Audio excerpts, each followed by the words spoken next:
So he's being set up to be the Fergie's husband of this prequel trilogy or whatever.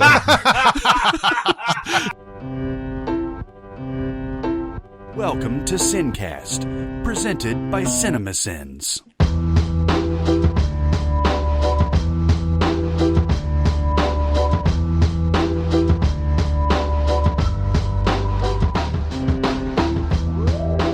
All right, everybody, welcome to the SinCast. This is Chris Atkinson from CinemaSins, joined as always by the voice of CinemaSins, Jeremy Scott. Yo.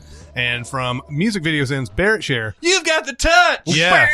And today, we will be doing a mini-pod. Mini-pod! Bumblebee! On Bumblebee. Bumble. The, what is it, the 9/10th Transformers movie that's there, somewhere around there? So it's like the 14th Transformers movie. Here's a studio, Paramount, with balls to release a spin-off without needing to title the film Transformers Presents: The Bumblebee. Yeah. And did it suffer any from it, do you think? No, because we all knew what it fucking was. I'll tell you what it suffered from was the other Transformers movies. Yes. Because the last one that came out, that last night or whatever, was a hit? Question mark. And I like the others. I think a lot of times where a studio looks at a movie and they're like, well, this has still got some juice. Yeah. And they come out with something like, Bumblebee that's a spinoff, and don't be surprised if it doesn't do nearly as much, Yeah, no, I agree. And I think I tweeted, we're going to do non-spoilers for a few minutes here. I think I tweeted that I had a really fun time, and I did. Mm-hmm. That it's the best Transformers movie, Mm-hmm. and it is. Mm-hmm. That's a very low bar, Mm-hmm. and it is. Mm-hmm. And ultimately, I think this movie is a solid B minus. I'm in the same boat as I you. want you to know, for all the things I'm going to say positive, I left the theater before the movie was done. Before the The film was done. Oh, really? I almost never do this. I did this in Batman v Superman when they were at Superman's funeral, and I was like, all right, I'm done with this shit. And at the end, there's a thing that happens, and a character falls in the water, and people think that character's dead, and I literally stood up and walked out. That's a good time to walk. I stood up and walked out. I was sitting next to Barrett, and he was just laughing. So you're like, you hated this, huh? I didn't hate it. This is a dumb movie. It's dumb. What offends me about this movie is that it's not quite as dumb as a regular Transformers movie, but it's still fucking dumb. Yeah. But it's trying to wrap itself in cleverness. And it's not clever at all. The dialogue is this like kind of new wave of dialogue where it's snappier and things like that, but it doesn't land. It doesn't land from Hailee Steinfeld's parents. It doesn't land from the brother who's supposed to be a comedic character. It doesn't land for John Cena, who I don't even know what his character's supposed to be. John Cena is a problem in this movie. Yeah, the problem is, I don't even know if it's Cena as much as it is It's the character, to me. capitalizing on his newfound comedy chops or whatever, where there's a point, and it's a very pointless cutaway, when John Ortiz is watching the two Decepticons like do all the stuff and like figure out where Bumblebee is or whatever, and he's by himself with the two Decepticons. And there's a cutaway to Cena where he's like, "This guy's kind of weird, isn't he?" Yeah. And it's like it's supposed to be funny because Cena's supposed to be us basically in the movie. And it's an unneeded cutaway, like, oh, we got to give Cena a line or something. What's funny to me is that I agree with everything you just said, but what troubled me about Cena in this movie was the serious stuff. Like, I think he thinks he can do the gritty face military shit as well as The Rock can, and he can't. The reason the comedy stuff works is because he's in on the joke. Right? And it's the same with The Rock and his comedy when that works. But The Rock can also, at least enough for a Fast and Furious movie, play it straight and believable. Or menacing, at least. Every time Cena was trying to be a hard ass in this movie, I was giggling. Yeah. Like the part where he's walking up to the hangar and he's like, "There's a door in front of me." Yeah, there's a door in my way. Like, fuck you. First of all, open it. Yeah. Instead of like strapping it with fucking C4. Yeah. But that line is what encapsulates my issue with this dude, this character in this movie. And I agree. I don't think it's his fault. Yeah. Luckily, he's not the main deal in this movie. No, he he's shows not. up enough to be, annoying, I guess. I mean, clearly he's being set up because the movie wants you to think he's a military villain. Then by the end, he kind of knows what's going on. So he's being set up to be the Fergie's husband of this prequel trilogy or whatever. It's just the Tyrese. They broke up, didn't they? Fergie and Josh Duhamel. I don't think they're together anymore. I don't even know, but that's who you were looking for sure. Took me a while. I kept on expecting, this is how dumb the John Cena character is. I kept expecting him to say, my son is going to be in the military one day. Oh, God. You know, because this is in the 1980s and everything. And the movie does do some of that shit because there's a guy who brings a military report early on. I only know this because I read about it.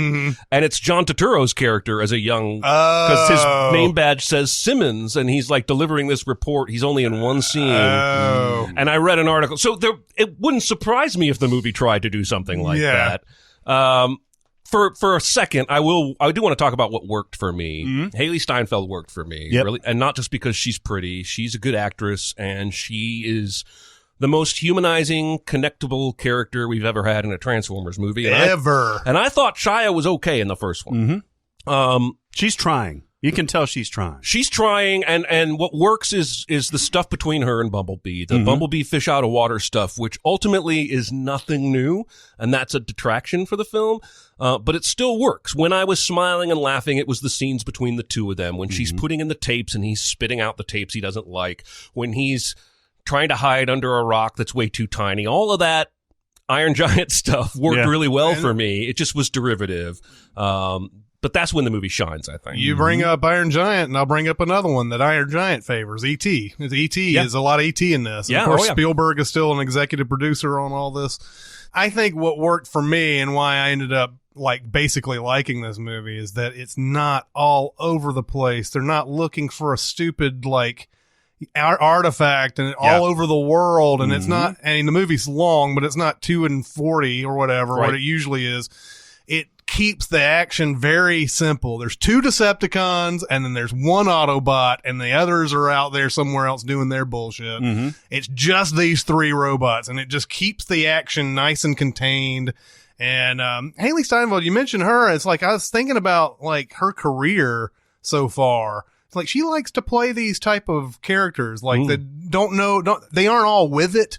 Yeah. Like Pitch Perfect sequels and Edge of 17. She's playing these very, I don't know if that's close to how she is in real life, or if that's just sort of like what she just is drawn to or whatever.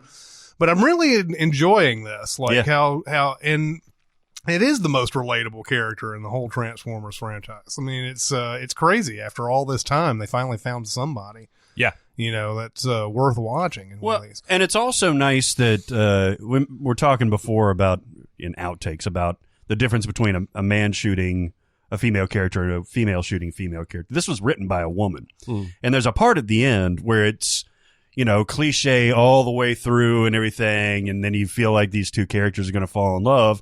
And it's not really a spoiler to say, she just says, I'm not ready for that yet. Yeah. And it's like, that little things like that are kind of cool. Yeah. Where it's like, you don't have to fall in love. Even though this is a perfectly fine character, I wouldn't mind if that happened. Imagine if Bay had shot this, though, how much more sexualized her character would have been. Oh, they'd be fucking by the end of this. Well, and I'm talking, even the outfits she wears aren't hypersexual.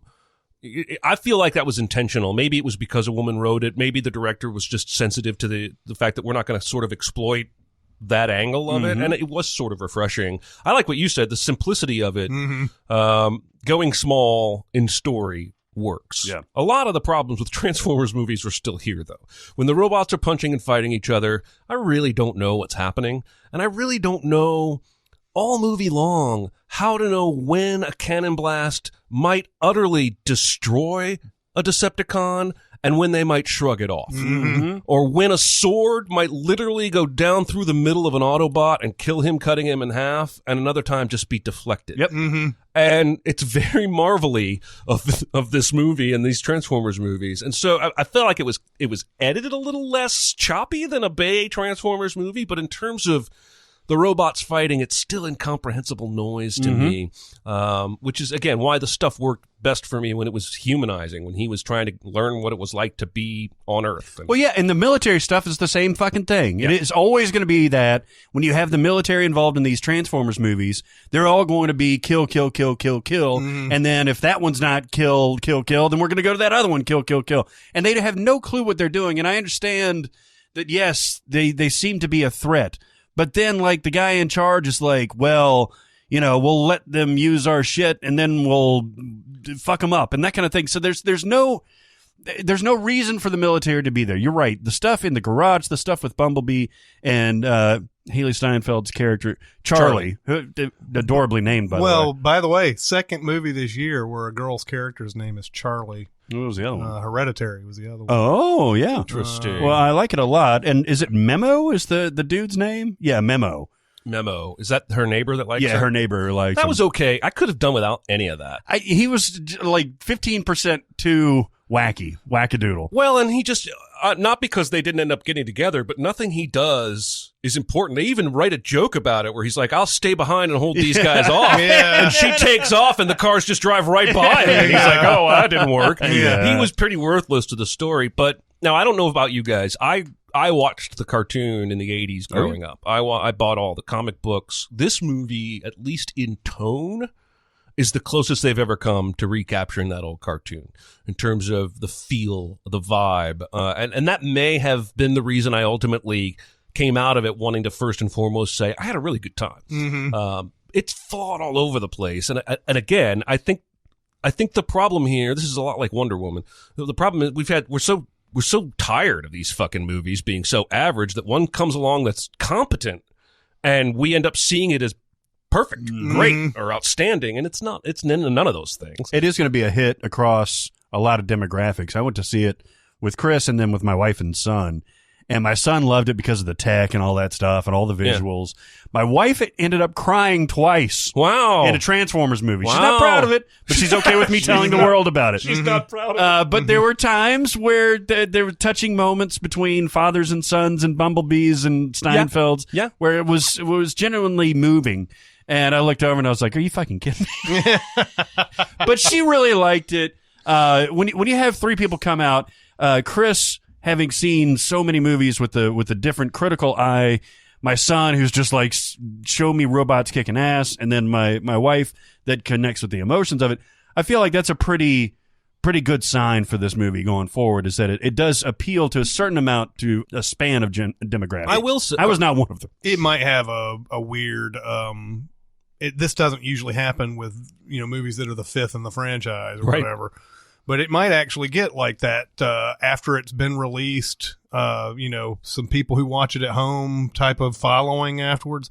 The movie's only made $32 million since it came out here in the United States, which is not a great number, and it probably will. I mean, it's one of those that might struggle to hit $100 million here.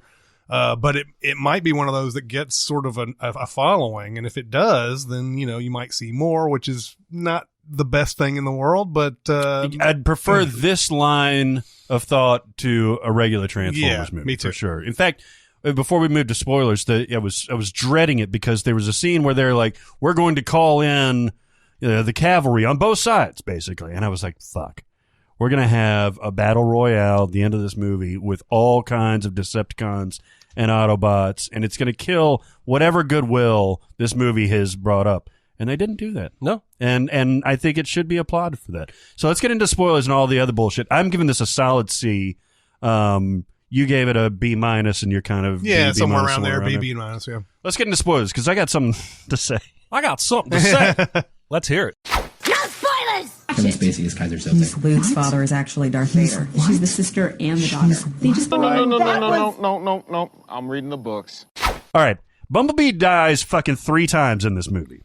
Okay? I think one of them must have happened after I walked out. or well, he walked kind of out? dies in the water. Okay, so he dies after who's or what like slices him and takes out his voice. Right? Yeah. He's dead. Like I don't even know how he's revived. It's because Charlie The movie yada did yada's some that. whatever. Yeah, and Well, so they all just of a said it sudden was it's his over. voice box, I guess. And then, of course, the whole, like, I'm going to kill you and make a speech before I kill you type thing Right. happens. And then he doesn't actually kill him. So it's just the voice box on the first one. Right, but all of his shit shuts down. So Yeah. he He dead. shuts down. He shuts down because something about the memory or whatever Right. is going down and everything. And he decides to shut down just sort of to stay alive, I think, at that point. I guess. But then he dies again. It is yada yada, Yes. Then he dies again after Homeboy slices whatever. And again, I don't know what the rules are on this Right. thing anyway. And Haley's got to revive him using the fucking stun gun, which doesn't work, but it does work. Total cliche moment. I'm sick of that. Yes. That's just like in Solo with the train where we have to wait till the last fucking car drops off before we lift off. This is like every movie where someone's been CPR'd or shocked back to life now. It doesn't work. And we have that premature lack of Call it. celebration. And then they sit up in the background and then the characters turn around and go, what? Holy Yeah. hallelujah! Everything's fine. And then the last one, I guess he doesn't technically die all the way. But the Decepticon is like, you're going to kill us both. And he goes down under the water. And the only way, this is where he walked out, the only way that he can be saved is for Hailee Steinfeld, a championship diver, Yes. Oh my God. to find damn. a way to go out second time. That's why that they she's had- been forced to dive That's in this why fucking movie. They had that scene where they just accidentally stumbled on a cliff party. yeah. Yeah. And that guy was about to dive. Because And everybody dives. that in was this the most universe. out of place scene in the whole movie to me. But now I realize they were trying to tie back to something. Well, where she has to dive they at the mention end. early on that she's a champion diver. They do. Oh, yeah. they show her trophies and all that. They show the But yeah, video. but the dive party comes out of nowhere, and then then after Bumblebee shoots a dam that's missed. where whatever Sudden dam. Yeah, sudden dam. Is this a goddamn?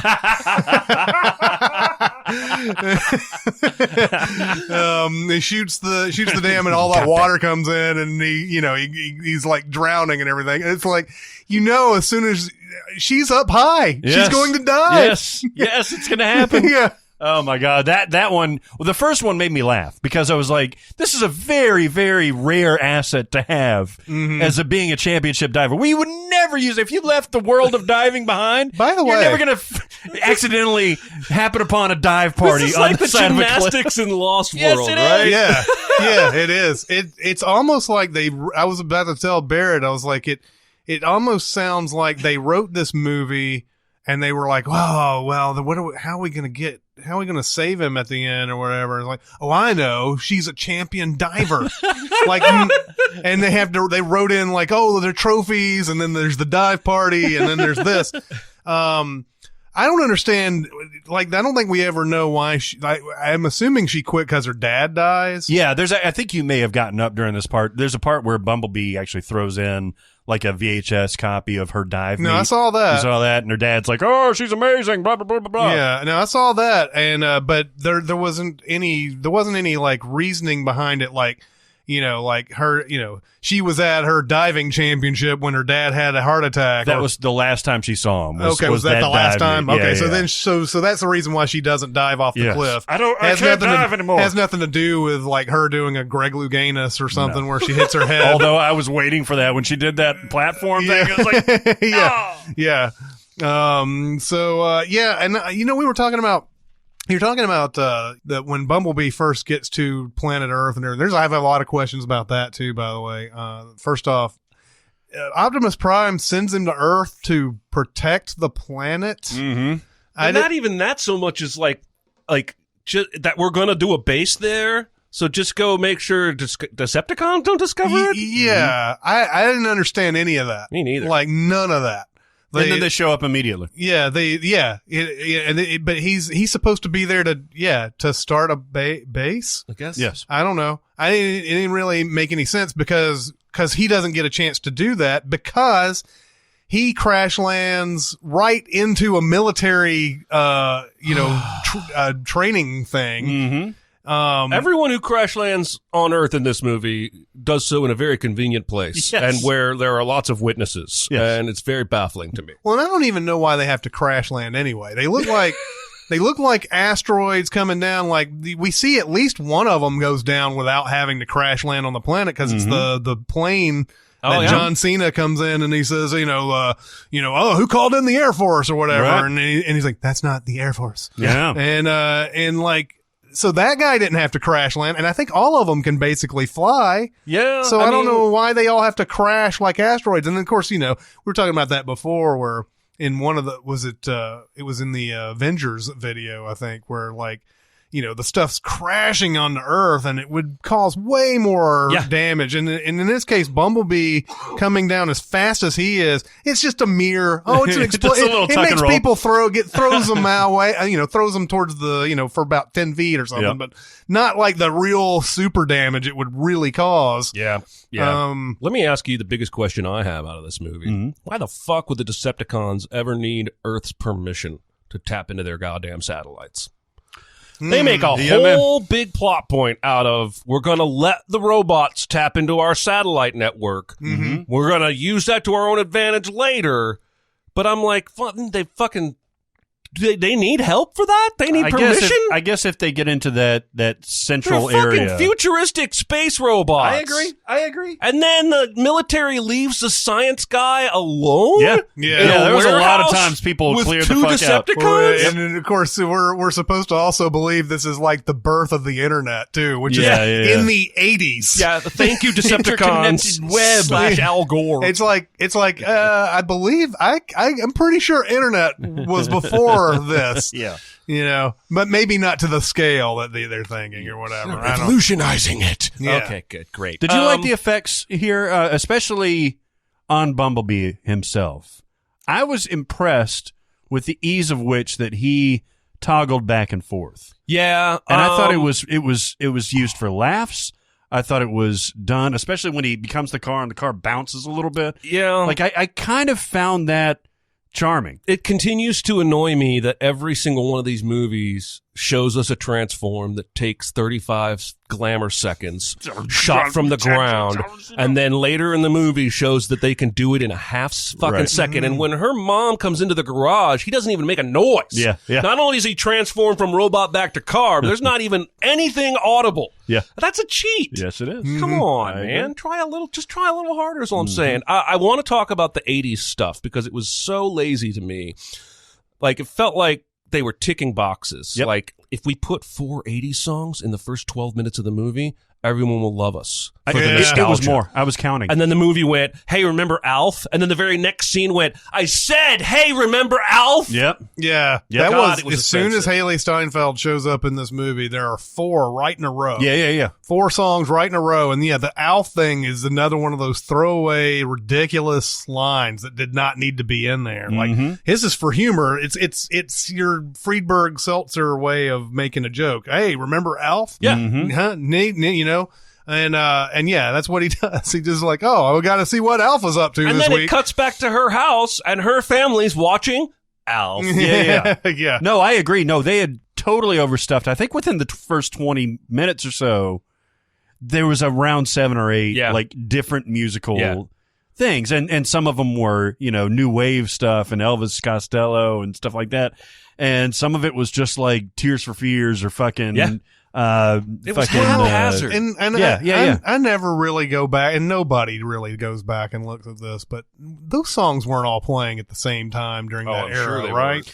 Yeah, like it's like when they find an era, they have to go, it's the 80s, so therefore I'll just play any 80s song that I'll play Blondie during 1987, which is the total antithesis of something like Stranger Things, which does music from like 1983, like deep cuts from 1983, which I really appreciated because you go back and look like, that actually came out that time. Well, and I kept thinking about it because I haven't seen Stranger Things, but it does the 80s nostalgia just fine, and there are only 2 moments where I feel like it's because of a song. And the rest of it is subtle. It's set design, it's costumes, it's speech patterns. Whereas this movie felt like, well, the story's going to be what it is. Let's 80s it up with the shirts she wears and the tab cans on the kitchen table, and it just was really lazy. Yeah. I agree. Offensively so. It's kind of like, this is an aside, but that Charlie XCX song, 1999 or whatever. There's like a whole bunch of 1999, and then there's Titanic. There's that, and then there's like NSYNC from like 2002, and then there's it's and I was all like, over the place. how come you're getting everything right about 99 There's except Nelly. these like several things here? It doesn't make any sense. You got The Matrix in here, you got American Beauty. You know, no, Titanic does not fit here. I agree. So yeah, this is a dumb movie. It's not a big dumb movie. It's trying to be too clever, but it's not bad. No, but I do wish, I mean, this is what they should have started with. Yeah. Instead of that Shia nonsense in 2007 or whatever it was, which was, again, I still like that more than I should, that first movie. But this is how they should have started to set the foundation. And, probably by the next spinoff, they'll fuck it up somehow and go right back to what Bay was doing. Oh, they're going to do an Optimus solo movie, I'm sure. Which, no. In the right hands could be fine, but I don't know, if dude. Bay's involved, he's it's got not the going to. Superman problem. He's God. Yeah. Right? In fact, my son looked at me afterwards after the immediate post-credit scene is Optimus and Bumblebee together. And my son was like, how did Optimus get off the planet? Like, he was getting killed as Bumblebee was leaving. Yeah. And I was like, I don't know, man. But he ends up on Earth? Yes. Matter of fact, well, you didn't even see this. The last shot of Bumblebee is him turning into a Camaro. And because she drops him, I don't even know why they go up to the Golden Gate Bridge, by the way. Yeah. Because then It's she has to it's all walk the back Harry to and her the fucking Hendersons thing. moment. Yeah. He's like, just go. Just go. But yeah, so he drives off over the Golden Gate Bridge and he meets up with this semi-trailer that looks a lot like Optimus. And then the post-credit scene, like immediately after the first card, is Optimus and him talking. She shoos him off at the end? She does. Yeah, basically says there's more people out there that need you. And That's some horse shit. Oh, God, I'm glad I walked out. Mm-hmm. Yeah. You didn't miss anything the No. last little bit. Ugh. All right, well, there's your bonus mini pod. Okay, all right, folks. Let's have a talk here. Pick a good movie. Now I know it's January, but let's pick something fun. Let's pick something good. hey, you know what? There are a couple of really I know they're going to be bad, but going to be fun movies. Yes, so, I agree. Escape Room. Yeah, Escape Room Yes. replicas. Oh. Maybe I shouldn't give them that idea, but I want to see replicas. No, we do have control over the options for voting. So Yes, we can that's true. We can always stack the deck if we want to and make sure we're down with all the options. Okay, well that'll do it for this mini pod. Minipod. Bumblebee. Bumblepod. yes, Bumblebee. of Bumblebee. If you want to talk about this, go to SinCast presented by CinemaSins and talk about this very movie. What you thought about it? What you thought about our opinions of it, and all of that. Go Yeah, to people like that Facebook thing, right? You've been getting some good conversations on there? Yeah. Although I do question whether or not Facebook is going to be viable in 5 years. Oh, well, that's true. And not that I think that we could Snapchat this type of conversation, because that would, I feel like that the conversation needs to be something that doesn't just like go away or whatever. But I don't know what better social media site there would be to talk about movies like this right now. But you've got options. You can go to You got SoundCloud, Twitter. There's a lot of places. Reddit. And there's also our Patreon. That's right. That's right. And Patreon voted on this movie for our mini pod. Mm-hmm. So keep going to all those places for some conversation. That's right. And that'll do it for this mini pod. Chris Atkinson, Jeremy Scott, and Barrett Shear. We'll see you next time. Thanks for listening. Comment on our episodes on our SoundCloud page. Check us out on YouTube, Twitter, Facebook, and Reddit. And be sure to visit CinemaSins.com.